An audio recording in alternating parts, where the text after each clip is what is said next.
Bantay ra ka. Ako jud kang kitkiton. Mahal, ato na ko. Pagayo-ayo baya diri aha. Sige, mahal. Amping ka, ha? Sige, mahal. Amping ka, mahal. Kani, makalugar dumi sa kong kumari karon. Hello, Mads. Oh, wala na. Nilakaw na siya. Pagdali, ha? Kaligo daan. Murag duda gid ko ani akong bana ba. Balikon to na ako sa balay para ako ang masakpan. Impas yung katuhana karon. Magdali ko karon kay nanawag ba si kumpare. Murag tama naman gyud kay ni sexy na kayo ko nya humot na pagyud. Maganahan gyud si kumpare sa kuha karon.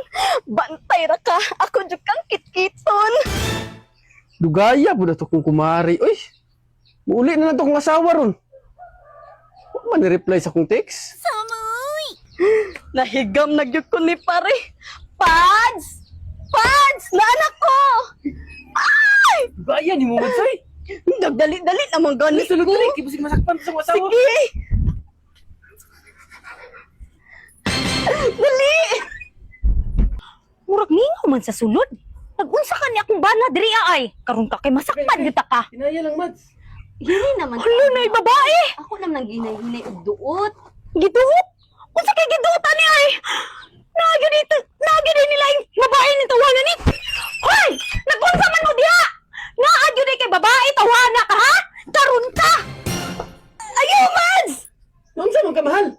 Yung nagpamanicure man ko kumari. Ikaw pagkaulaw na ng babani mo ba?